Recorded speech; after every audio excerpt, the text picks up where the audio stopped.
Yo, what's cracking? What's happening? What's good? I hope you are.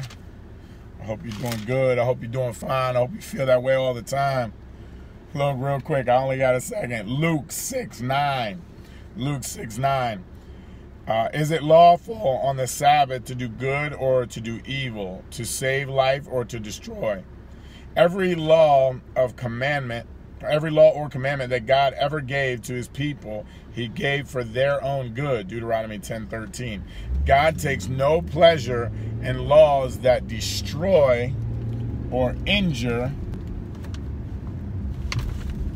So the answer to Jesus' question should have been obvious.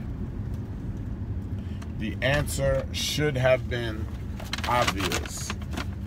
And I believe, even though we get perplexed, my man says yesterday, I believe that scripture is up for interpretation.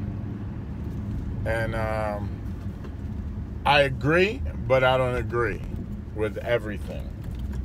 You know, some things are a little tough for us to understand. Human communication changes often.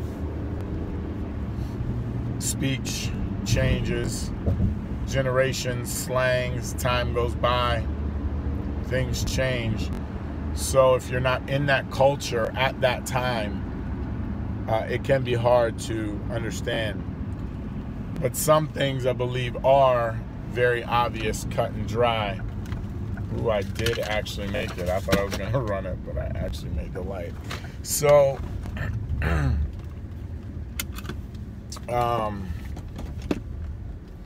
yeah, just thinking about how he tells them, you know, these Pharisees, they're eating of the corn from the cornfields, and the Pharisees are like, look, man, why are you guys eating this stuff? You're not supposed to be eating it on the Sabbath. You know you're not supposed to eat it.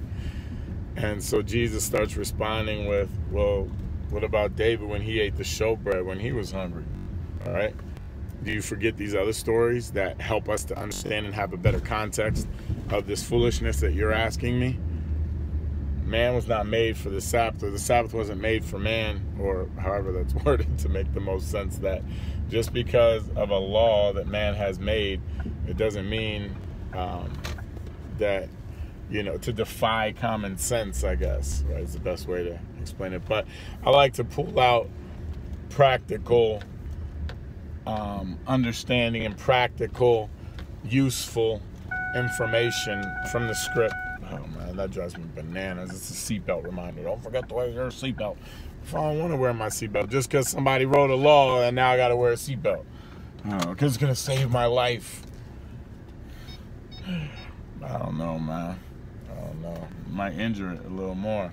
Anyway, that's exactly actually what I'm talking about, right? I mean, there's just some laws that don't make a lot of sense, or I don't feel like I have to go by just because you think it's okay for you or it's good for you.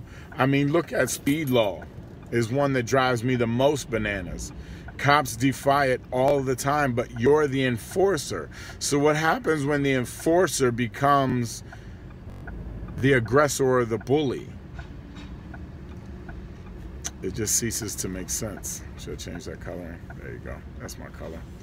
So maybe the other one's more accurate though to the description of white boy, right? But anyway, so just some of these things that I feel like we need to reconsider, you know, laws and different things like that. But Jesus in this is saying, back up off me. I'm going to do what I need to do. We're going to eat. There's a time to eat. There's a time to fast. There's a time to mourn. There's a time to cry. There's a time to rejoice and be happy. There's a time for everything. And right now it's time to eat corn. And for me, it's time to go. So mad love, keep climbing, keep grinding. I'll see you at the top, baby. The bottom's too crowded. Peace and love.